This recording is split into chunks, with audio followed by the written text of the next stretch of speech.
because if it is, so. Yeah. All right, there we go. Welcome to the Life with Joey Calvo podcast. I am Joey Calvo. Please check out our new website, lifewithjoeycalvo.website, as well for previous episodes, how to support the podcast, as well as the merchandise shop and live events that are happening soon. Today's guest, we have Drew Donaldson, a Jersey guy like I am. So welcome to the podcast. Thank you very much. Although I'm not hanging my hat in Jersey nearly as much anymore.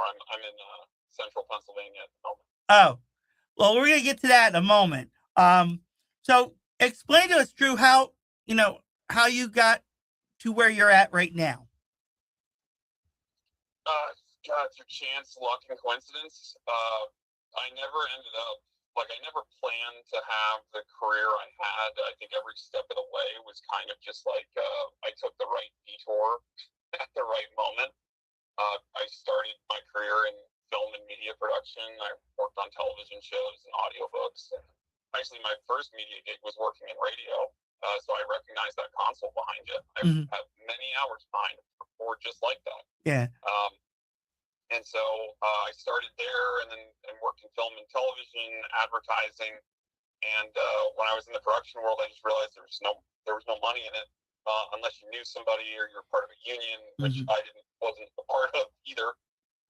And so I pivoted into marketing, and I had a really solid tech background because of all my production work. And, that's kind of, you have to be the creative, but you also have to be the technical in today's production world. And so that's how I got into more of the marketing tech stuff. And then from there, I got into software development, data automation. And now I'm running a company that's what we do. We build custom software solutions for businesses.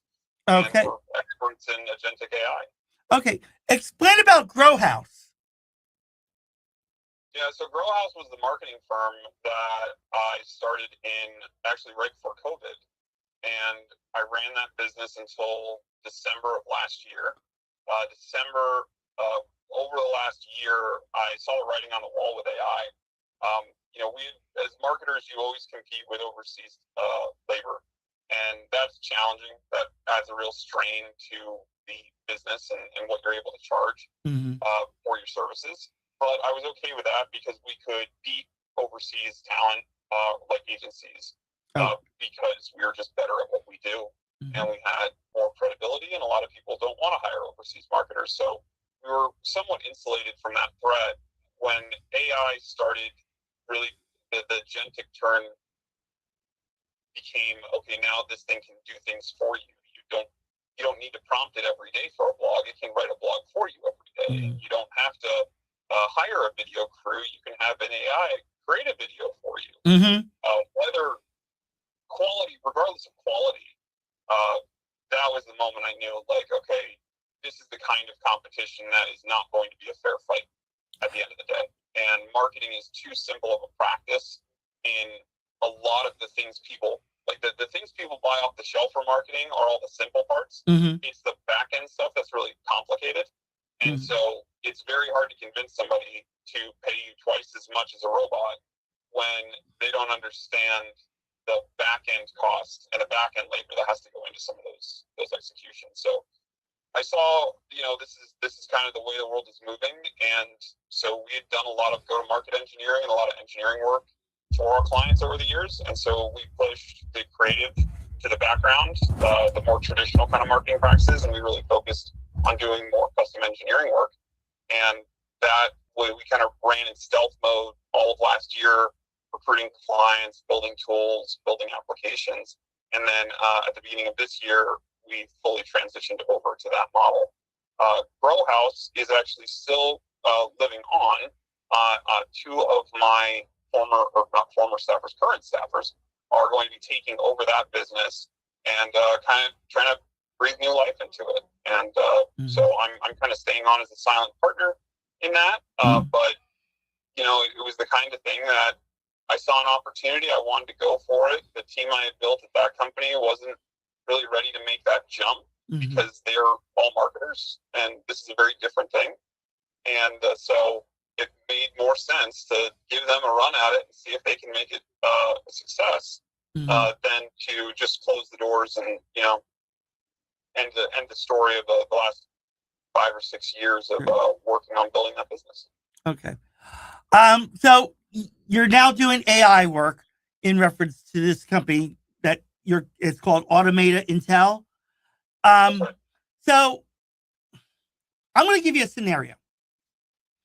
And in reference to it, I'm going to introduce you at the same time to the person that sent you the questions in advance about Grow House before, we're now knowing about Grow House now. But she is the podcast's #1 fan, #1 supporter, and she's a real life superheroine, and her name's American Fox. So my question to you is, how can we build something from her? How could you build an application from your mascot? She's not a mascot. She's a support. She's a real life superheroine. But how can we build something from her? Well, it really depends on the problem you're looking to solve. I mean, that's where all of this starts, right? Whether you're developing a game or an application that tracks your eating habits, your goal initially is to solve a problem, whether that problem is boredom or dietary conditions or medical data. It's all a problem that is waiting to be solved, and that's why you build something. So the question really would be is like, okay, well, what problem is she solving? Right? What problem is the application or the game, or what is it solving? What's the itch it's scratching?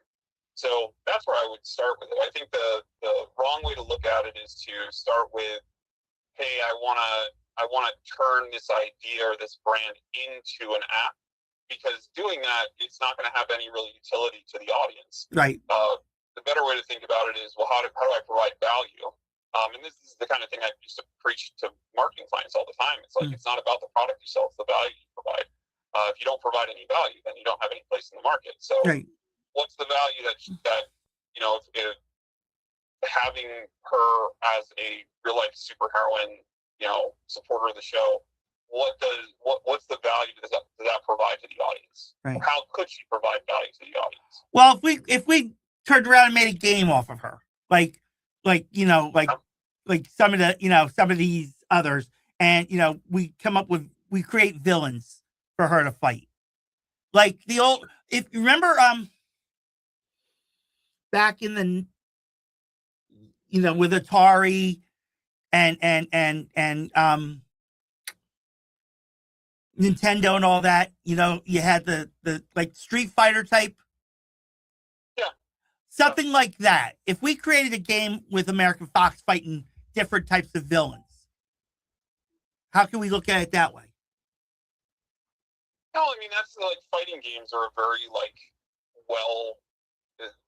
there's millions of them out there, right? So like the formula for how to build a good fighting game is pretty well established.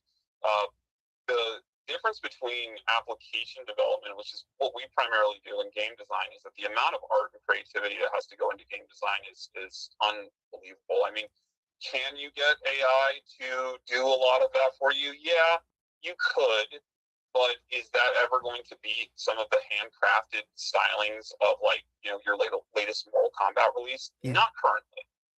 We might get there one day, but that's the biggest challenge is in developing a video game that we don't have to deal with in a lot of our day-to-day. And I've built games before, but that's the hardest part, is the art, is figuring out, well, what's the styling? Is it going to be like a comic book Street Fighter type 2D style? Are you going to lean heavy in the retro and use sprites like Mortal Kombat? Are you going to go kind of more of like an open world physics based like Smash Brothers, where there's you can jump to different levels and you're trying to knock somebody off a platform? Or so we can even really depend on the type of game you're trying to build, and then once you determine what the mechanic is you want in the game, then what style you have, and then it's the art, because the mechanics underneath, kicking, punching, hit boxes, all that stuff's almost stock off the shelf. There's not a lot of stuff you need to build custom to do that. That's why there's so many fighting games, because the mechanics rarely change very dramatically. There's little tweaks, but core mechanics are all the same. So you'd start with the art and the style and the type of fighting game you want to build. Okay. And then go from there. Okay. So, or we could even make it like a Super Mario Brothers type. So that's the platform game. Yeah. So it's this is the interesting thing about game design is like there's very few games that ever come out on a yearly basis that really break the mold in terms of their mechanics. Right. Most of them copy mechanics from already existing games. So like right now or last year, I would say a game blew up, became very popular. I think it won Game of the Year last year, maybe the year before, called Electro, right? And it's this very simple poker style game, but it's got kind of a unique twist. And I believe it was a single developer built it. And when people saw it, there was really nothing else like it. Now, if you look at the market, there are dozens of these games that are near clones of this same mechanic. And so that mechanic you're talking about, like a Mario Brothers, it's a platformer. So it's the same kind of thing. There's physics, there's a scrolling stage, there's obstacles you have to get around, there's enemies. Yeah. The underlying mechanics don't change a lot between these games beyond like Kirby can suck in an enemy and take his ability. Like there's cool stuff like that you can do. But overall, it's the art, and then the other thing that you really have to think about, especially for mobile games, is how do you make it addictive? Yeah. How do you make people want to keep coming back? And so there's things like unlocks or how long you play, or the kind of play to win model, which is just I think Simpsons, I forget what the Simpsons game was that they had, but they had an unbelievably successful pay to win mechanic where you had to buy these credits to decorate your Simpsons house or something like that. Those kind of things can work very well and be get people locked into those games. It all depends on, I should say, it all depends on the type of gamer you're going after. If you're going after someone who's very casual, the barrier in terms of creativity does not have to be particularly high. It just has to be addictive. Whereas if you're going after people that take video games more seriously, you have to do a lot more you have to inject a lot more creativity to get their attention, because the world is full of these games. I mean, if you go to Steam right now, there are thousands and thousands and thousands of games that get released every month. From small developers that do every kind of mechanic you can think of, including some really incredible new ones. But very few of them actually get picked up and addressed because they lack that unique point of view that really hardcore gamers are looking for. Okay. Yeah, because in reference to like some of these apps that I'm on, that I've been using, they say, oh, if you earn $300 as you're playing it, you could, cash it out for a PayPal. That was in March, and they just never paid.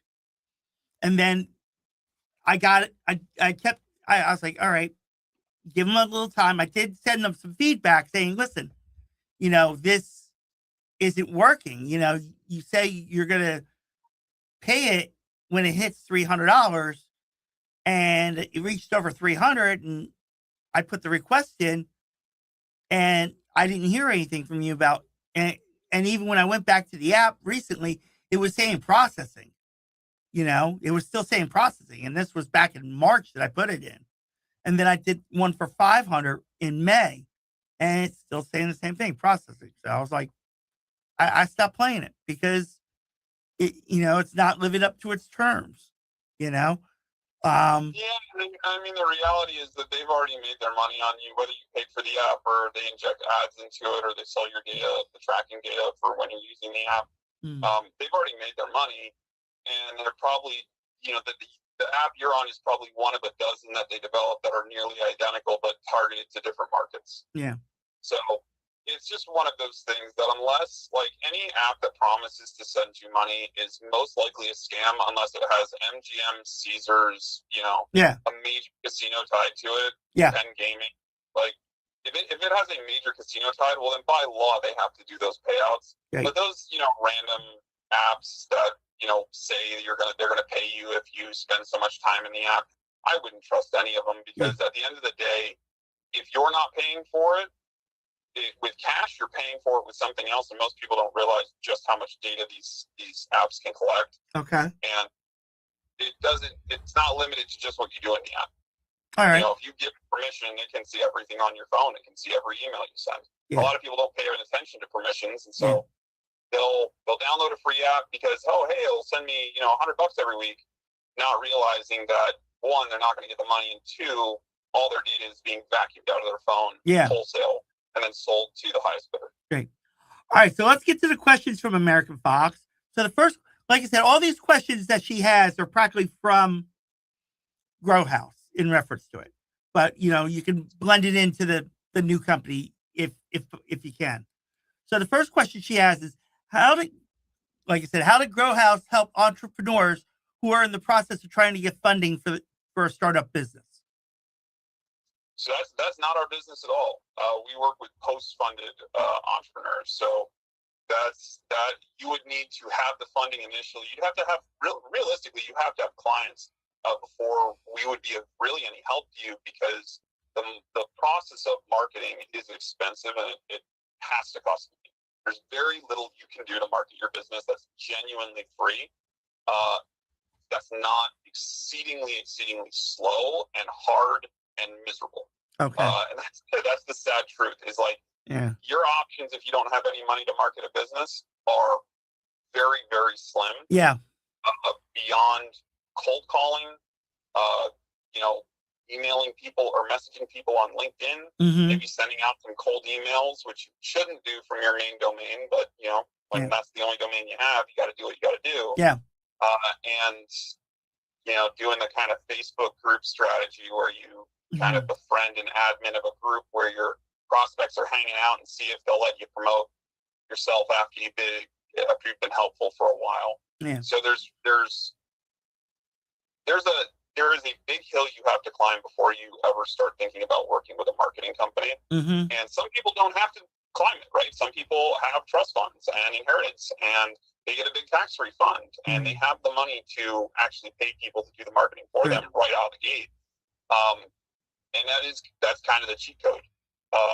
But if you don't have any money, if you're like, I want to start this business, but I need $50,000 to start it, marketer is not who you should be talking to. Right. You should be looking at people that are going to get you a loan from a bank or an SBA loan, the state government. Right. Those are the people you want to talk to, because that's your first hurdle to clear, is actually getting capital to do the marketing in the first place. Right.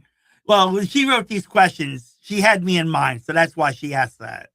That's how I'm looking at it, because I was working on starting up a casino bus service in the Philadelphia area, so that's why she did that. She was looking at it from my point of view in reference to it. Well, yeah, it's a fair question. I mean, I get that a lot. It's like the way most people ask it is like, well, at what point do I start spending money on marketing?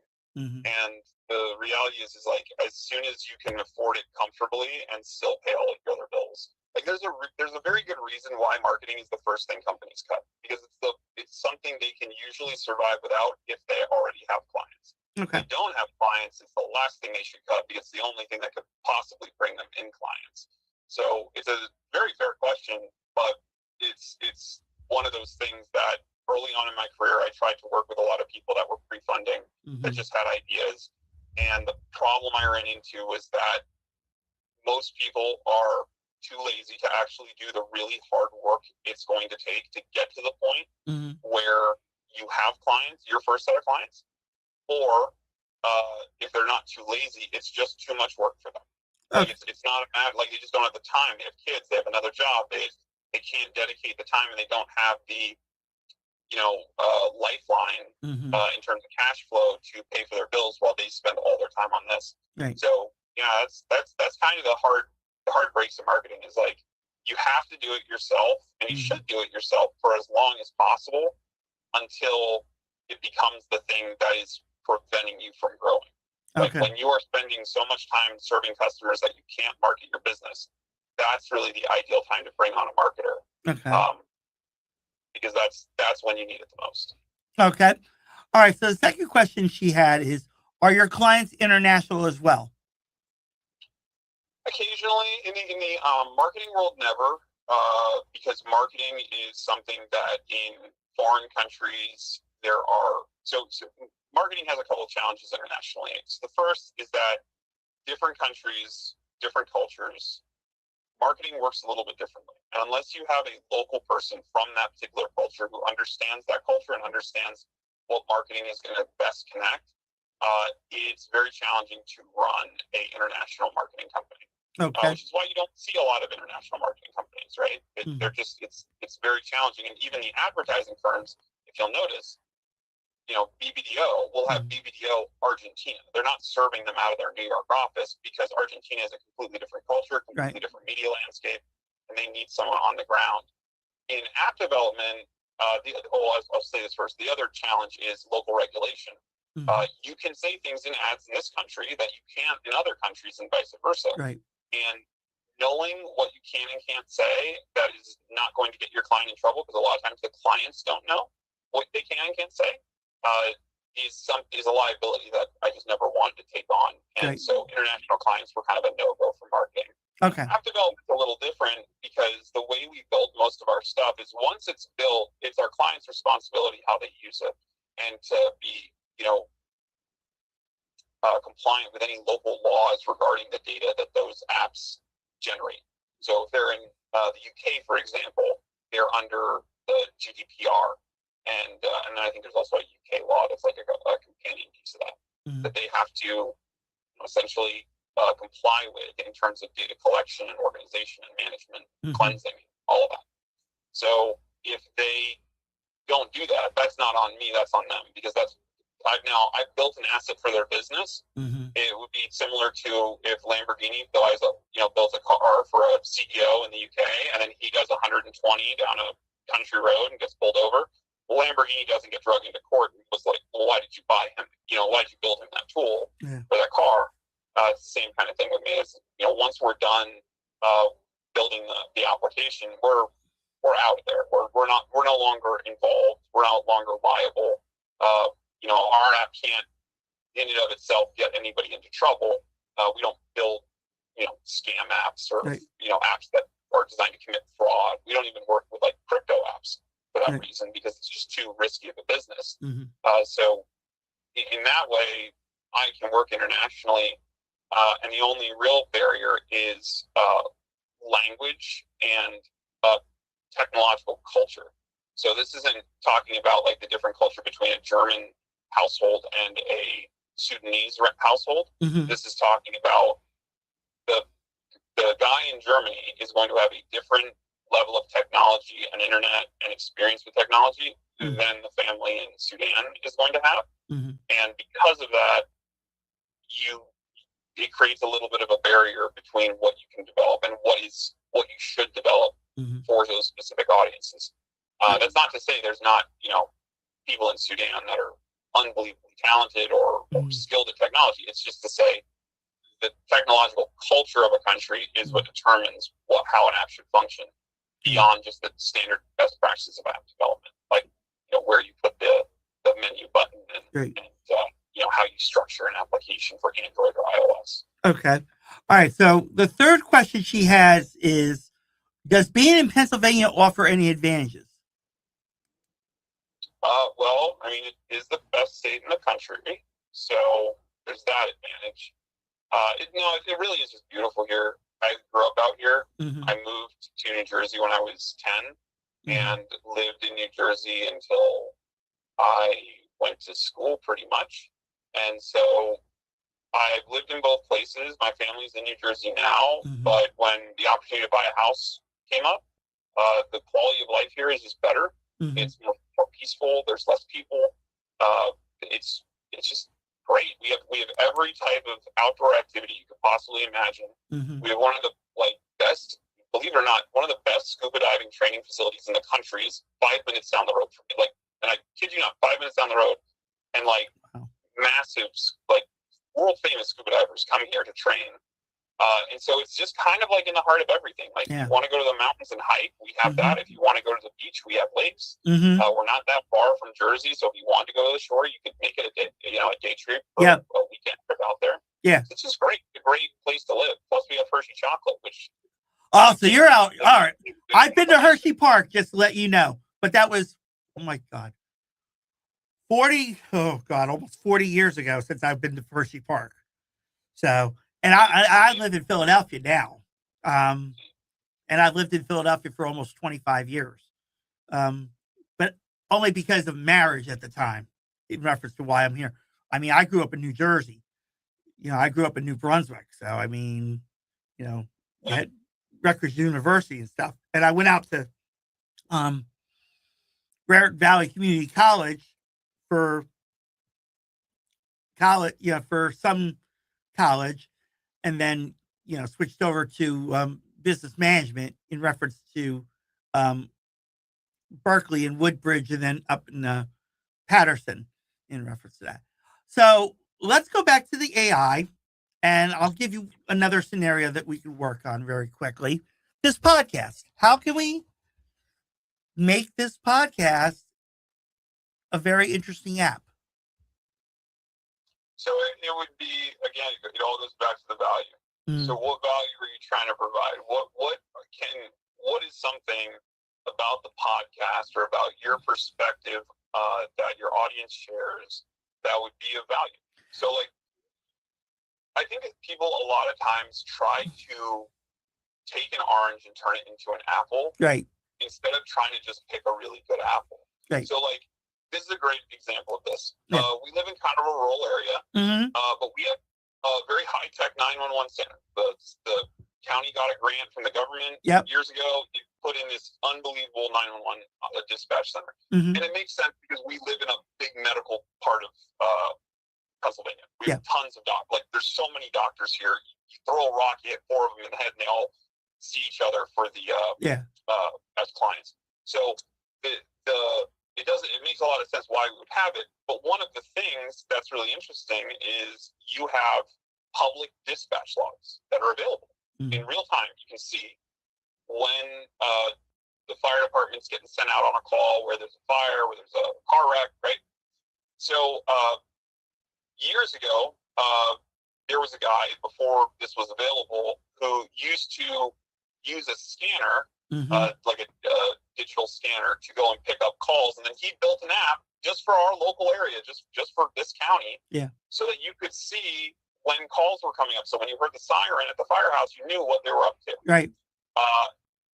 Since then, they went to the police and fire and ambulance went to truncated lines, which means he doesn't have access to it. Right? It's encrypted messaging. So this always kind of bothered me because, occasionally we're kind of separated from the rest of Pennsylvania in the sense that, like, we're not near Philly. We're not near Harrisburg. Right. So if I'm watching news from Philly or Harrisburg, they're not going to report on stuff that's happening locally. Right. So one of the apps I've been kicking around is like, well, I have this live feed of dispatch. What if I take that live feed, connect it with a scanner feed, and actually be able to deliver the same kind of experience? Now, for me, I don't have no real benefit in that unless I decide to, like, market and sell it. But I'm only looking at my county, right? Right.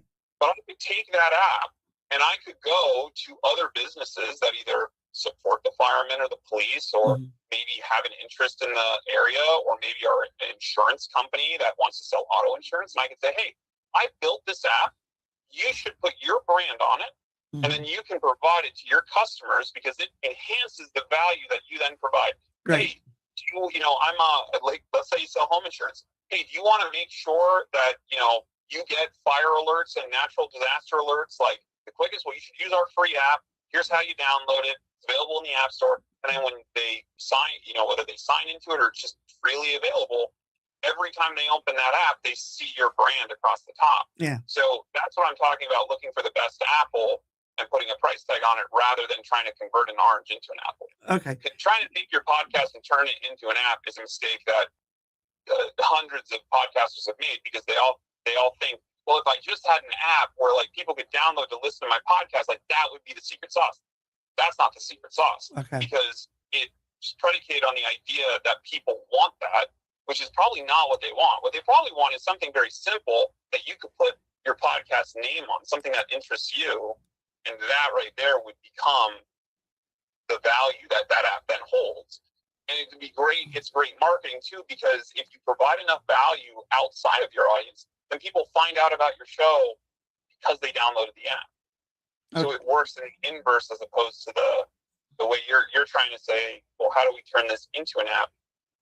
Find something of value that your current audience and people that you think should be a part of your audience would find value in. Yeah. It could be as easy as a little league schedule. I'm telling you, like, these applications do not have to be complicated to be really valuable, right? They just have to serve a purpose that is currently underserved.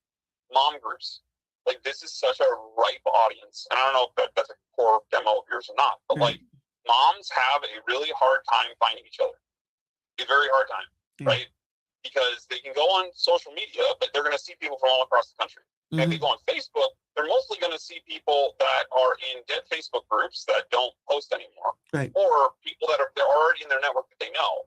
Finding new mom friends is really it's a shot in the dark, right? My wife will go to the park and come back with a friend, and great, but the other 10 times she'll go, there won't be anybody there to talk to. Right. That's a simple application. Call it Mom Circle, right? Yeah. Yep. It's, and you create an app, and it's just a simple group chat app, which again, like, the frameworks are already out there, but it helps you find moms in your area that are interested in doing the same thing. Hey, I'm taking my kid to the park today. Does anyone want to come? And then any mom that's on it can respond back or come and join. Like, that's a pretty simple app. It wouldn't take you more than a couple weeks to put together. Right. You could launch it, put your brand on it, and now you're providing a tremendous source of value, and they're going to think about your brand every time they can see it. Okay. So that's the way to think about it. If you wanted to create something for the podcast, you got to think about the problem you're solving first, and the value you're providing before you think about how to integrate the brand. The brand integration could just be a logo. Right? It could be a logo, it could be a live stream. It should be secondary to the value that you're providing. Okay. So let's say people that are watching this podcast, and as they're listening to you, they're like, hey, how can I get into this? What do I need to do to be like a Drew Donaldson?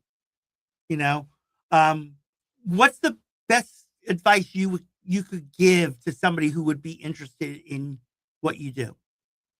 So I did not follow the traditional route, right? I did not go to school for computer science. I am not good at programming syntax. I'm dyslexic. So, like, syntax is my worst enemy. The reason I didn't do more programming earlier in life is because I can't write good code by hand consistently. Like, the longest amount of code that I ever wrote consistently that functioned was around 1,000 lines.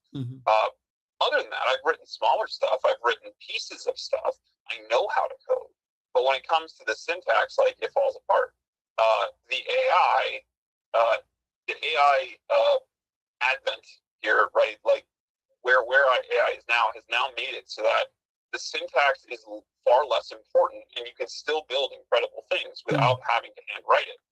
But you still need to understand systems architecture. You still need to understand frameworks and platforms and the differences between coding languages and database structures. And, like, these are the things that people don't focus on when they try to get into development, because they see it as, well, I have to learn how to code. You don't need to know how to code. You need to understand how code works. That's the first step. Once you know that, any of the tools out there can build really nice applications. Like, you could build a website. You could build the app you're talking about, that we were just talking about. If you knew how to tell AI to build it, if you knew the right terms to use and how to structure your request, it could build that in probably 20 minutes. It just could. And, like, no human's going to compete with that in terms of, like, speed.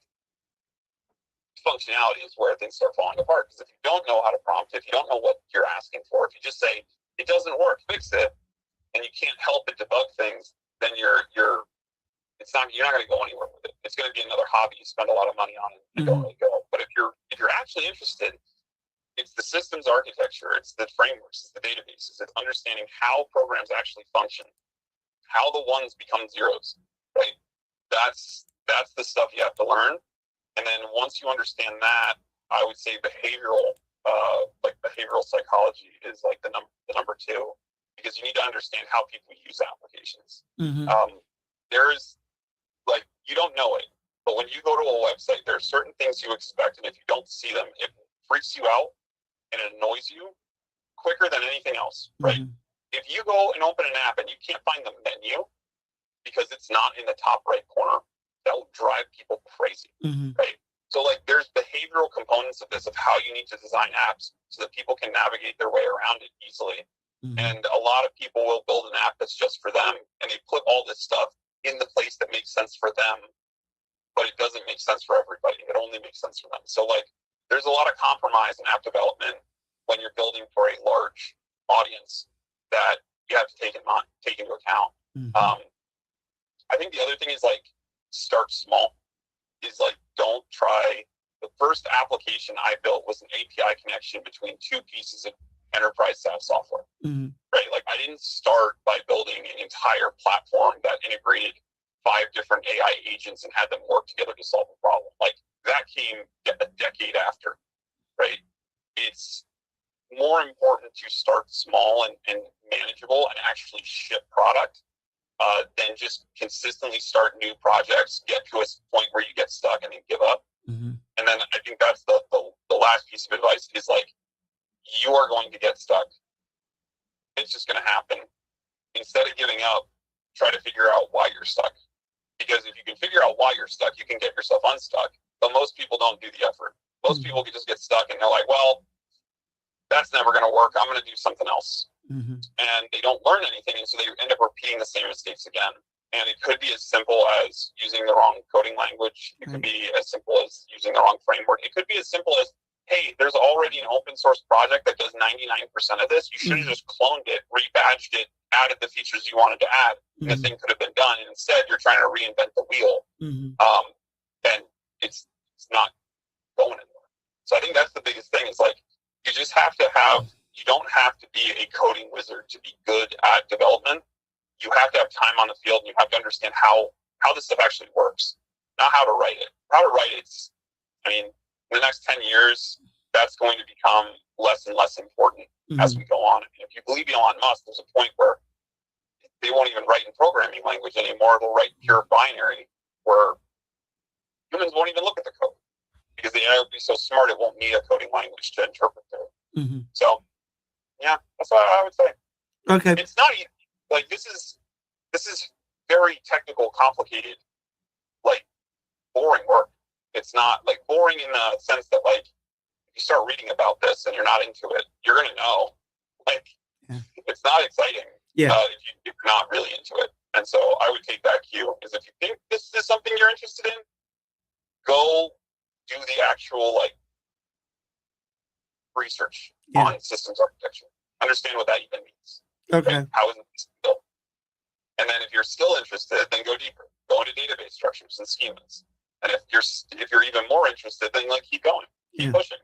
But if at one of those points you're like, this is the most boring thing, I don't want to ever learn this again, then just stop right there, because it's not going to get easier. It's only going to, the deeper the hole you dig into this, the more difficult the soil is to remove. So you're not gonna hit a point where, oh yeah, well that was really hard then, and then it's just, now it's all easy. It's like, no, it's always hard. But it's a challenge, and if you like a challenge and you're technical, it's a very fun challenge. Okay. All right. So where do we see Drew Donaldson in the next 5 to 10 years? You know, that's always such an interesting question, because I've listened to so many people, emphasize the importance of a 10-year plan and have all these goals. But I think what is missing from that conversation is when you've already accomplished most of what you set out to do, the 5-year, 10-year plan doesn't seem to be as important as it used to be. Okay. Like, I used to, when I was 25, I could tell you. I could answer that easily. I tell you 100 things I wanted to do. Yeah. At my age now, having 2 kids, I want to be able to spend time with my kids, and it's really that simple. Like, I don't need a lot to be happy. I don't need to be fabulously rich. I don't need to be famous. None of that really gets me up in the morning. I like solving problems and I like spending time with my family.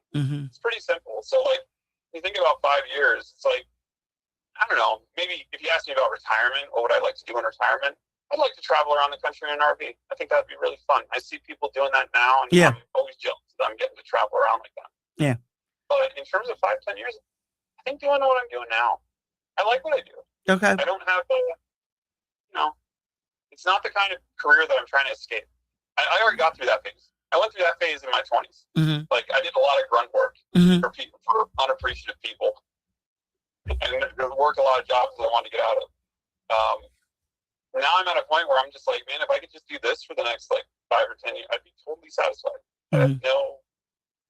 That's not because I don't have any dreams or any aspirations. It's just because I made most of those come true already. Yeah. So it's hard. It's hard once it's kind of like getting to the end of a video game. And I'm not saying this like I'm at the end of the road, but like as you get closer, there's less achievements to earn, right? There's less missions to go on. There's less, upgrades you can purchase. And I feel like upgrade tree kind of maxed out. Like achievements, getting there, So it's not the kind of thing that I have these. Oh, I'm gonna move to France and buy a Lamborghini, and none of that doesn't do anything for me. Yeah.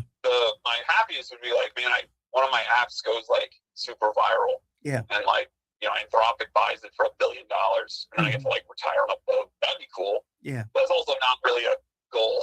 You can't set that as a goal. That's kind of like luck at the draw. So 5-10 years, if I'm doing the same thing I'm doing now and getting to spend more time with my family, I would be happy as a plan. Okay. And so in reference to, excuse me, how can people reach out to you, or you mentioned, like I said, you've already accomplished what you want. So you're just like now at the point where you're just going to, almost want to lay back and, let it be self-sufficient and, let it run itself, let it run its course. Where do you see AI going in the next 5 to 10 years then? Do you see it really being what life is going to be? So the one little tweak I'll give you is that I'm content, not complacent. And the way you framed it was more of like, well, hey, I've already accomplished everything. Now I want to kick back. No, I'm as far forward leaning as I've ever been. It's just if this is the highest rank I ever get to in the game of life, I'm okay with that. Okay. I'm okay not being the CEO of Boeing. Right. Right. Like I'm content with what I've built for myself. Right. That's a big difference than like hey, senioritis, I've got a year left to retirement kind of thing. Yeah. The AI thing is going to be very interesting in the next 5 years because I think there's this effect that AI has had on time dilation, where years have started ever since AI kind of came onto the scene. Years have started feeling longer. Not in the day-to-day. Like, I can't believe it's July already. Yeah. But so much happens in the span of a year that it feels like we're packing 5 or 10 years into each one of these years. Like at the end of last year, the idea of having a robot in your house doing stuff was kind of like this crazy, oh my God, can you believe this company is selling robots in the home? And now they're in homes. And that was 7 months ago. Right? We were promised electric cars in like 92. And it took until like what, 2010 to get them? So that maybe even a little later than that. That is the kind of extreme the extreme variable here is that so much is happening so quickly that I think the only people that should really be concerned about AI is people whose job involves a automatable process. Right. If you are taking boxes from this shelf and moving it to this shelf, and there's no creativity, there's no strategy, there's nothing that you can say would make you more effective at your job than a robot, I think you should start looking to fix that. Because that physical labor will be the last ones to be affected, because humanoid automation is one of the hardest challenges left in the AI field. Yeah. Most of, cybersecurity was one of them, one of the big challenges. Well, that's already been tackled. Probably not fully, but they made some progress. Humanoid automation is very difficult. Okay. Most of the humanoid robots that are in factories right now doing work are climate controlled. They're heavily monitored. You cannot bring them outside. They cannot work in extreme conditions. Other ones that are non-humanoid can, but they're specialists. They're designed for a specific task, and so their global utility as replacing an electrician's assistant and a plumber's assistant and a roofing assistant is not there, right? So labor, physical labor jobs, trade jobs are going to be safer in the short run. The people that are in white collar jobs now that are doing the same thing every day and do not have perspective or experience that they are injecting into that process to make that process run better, run smoother, they're the ones that are going to be the first on the chopping block when AI starts coming into those companies. And so if you're in one of those roles, and I know there's a lot of people in them, I would start getting ready. Like, don't sleep on this, because it's not going to stop. Right. There isn't, the only thing that could stop AI now is a global natural disaster, of which would send the whole world back to the Stone Age. That should not be your backup plan. That's not a good backup plan, right? That's not even a good thing to wish for, as much as people joke about it. The reality is that there are opportunities both in working with AI and in working in fields that AI is going to have a very hard time getting into. Anything that involves humans in the natural process of things, like sales. Robots are not going to replace realtors anytime soon. Right. Now, are people going to still use realtors if AI can find their perfect house and negotiate a deal for them? That's another question, but real estate is regulated. And anything that's regulated moves slower than the rest of the market. Healthcare is another one, right? Why don't we see AI healthcare providers, right? Because it's regulated. So regulated industries are going to be the safer ones to be in, because they may automate quicker on the data processing side, but they're not going to automate as quickly on the patient care side. So if you're on the patient care side, if you're a nurse, you're probably good for the rest of your career. If you're a nurse right now, you probably have nothing to worry about. You will probably be 65 and training the first fleet of nursing robots at that point, because it will take that long for people to trust them. If you're a data processor at the back end of a hospital, I would start looking to get into nursing or some other area, because that's going to be the first line item they get to cut, because data processing is like AI's sweet spot.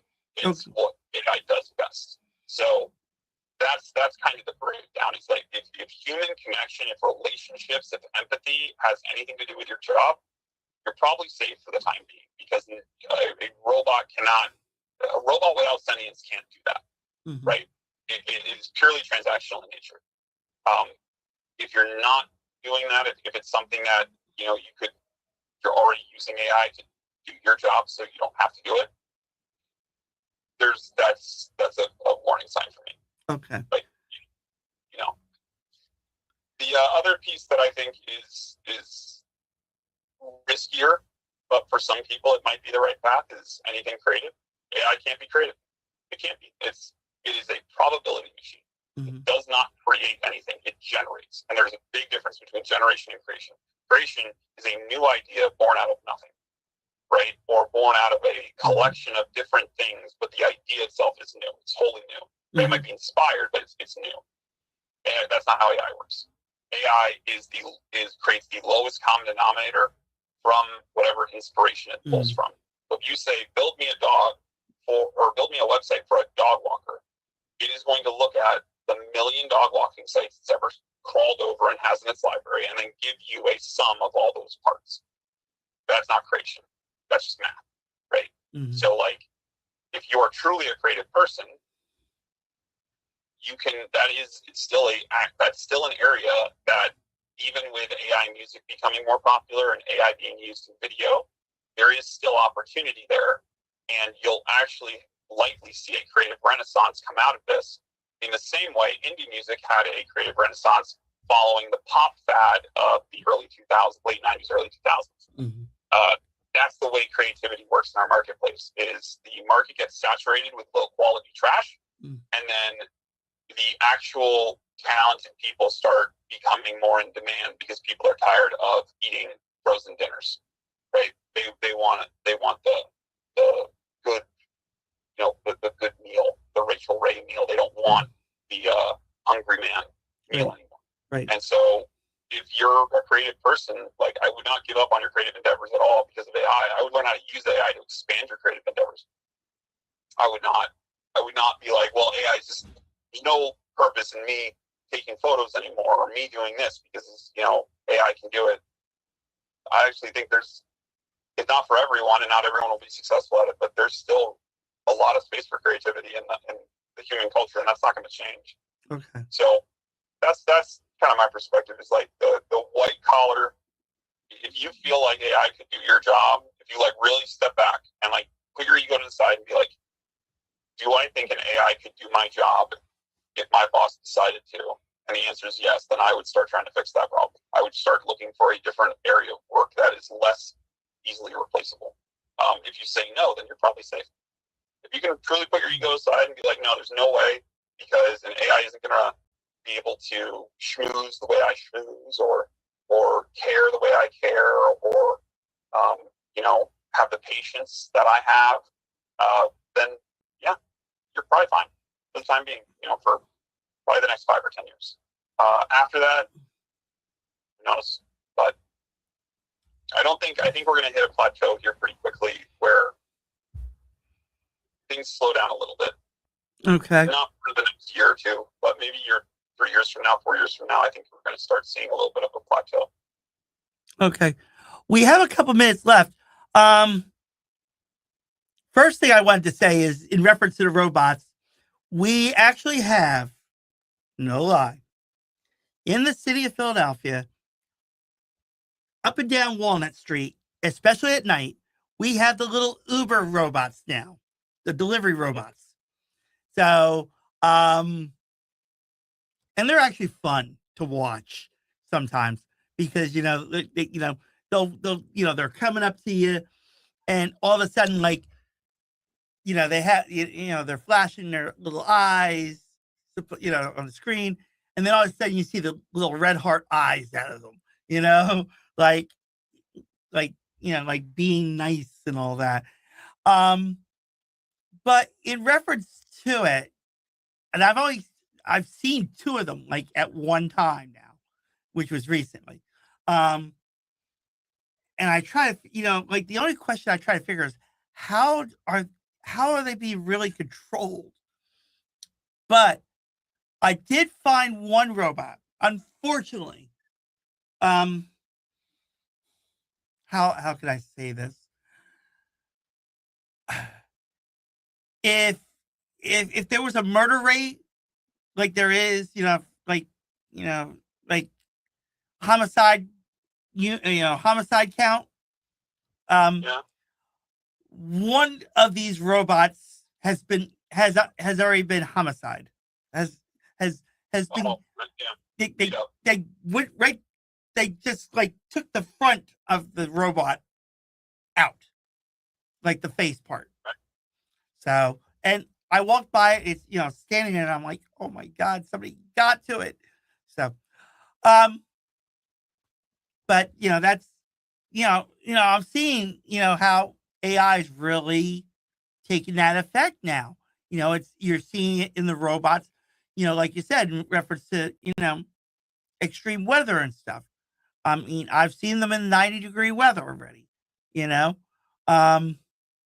rolling down Walnut Street and onto the side streets and, everywhere else. but they're built for a very specific purpose. They're not utilitarian in the sense, like they're not. You can't take that and do 15 different jobs with it. It's just going to do food delivery or small package delivery. Right. That's the thing, is like those robots have existed for a while. Boston Dynamics has been working on robots for a long time, and they made a lot of incredible progress. The first round of robots that we see in our day-to-day life are going to be more of the same of that, where it's a specialized robot for a very specialized job that only does that one job. The C3POs of the world, that comes later. Okay. And that's going to take longer to build. Okay. But it's at that point where we're going to start seeing a much more dramatic shift in society of like, hey, every house you go to has an automatron inside it, and like it takes care of its house and takes its kids to school, and like I think that's at the point people are going to be like, wow, we really do live in the future. Yeah. Like something I saw in the Jetsons. Yeah. So like that's going to take a while. For the time being, I think people should get comfortable with seeing robots out and about doing specific jobs. And naturally, like if you think about cavemen, if you would send one of those robots into a cave with a bunch of cavemen, the first thing they would do is hit it with sticks. Yeah. No, I was telling you, we have about 2 minutes. What's that? Yeah, we have about 2 minutes left.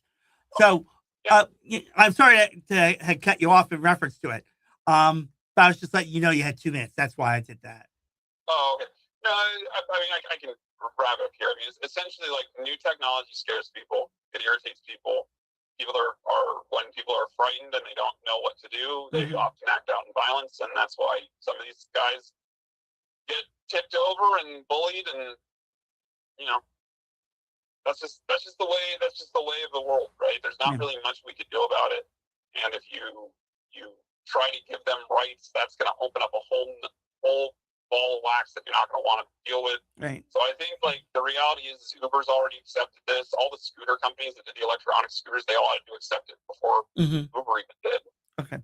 And how can and damage. Yeah, I'm sorry, didn't mean to cut you off. How can people reach out to you? We have a minute. Yeah, so you can visit our website, automatedintel.com, and see what we're working on, or you can find me on LinkedIn, or email me at drew@automatedintel.com. Okay. Oh, automated. Hold on. Let me. Yeah, not automated. I know. Yeah. Yeah. Let me do this quick.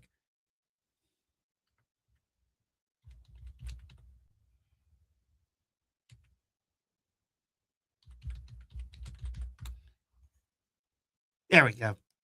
All right. Yep. Automatedintel.com.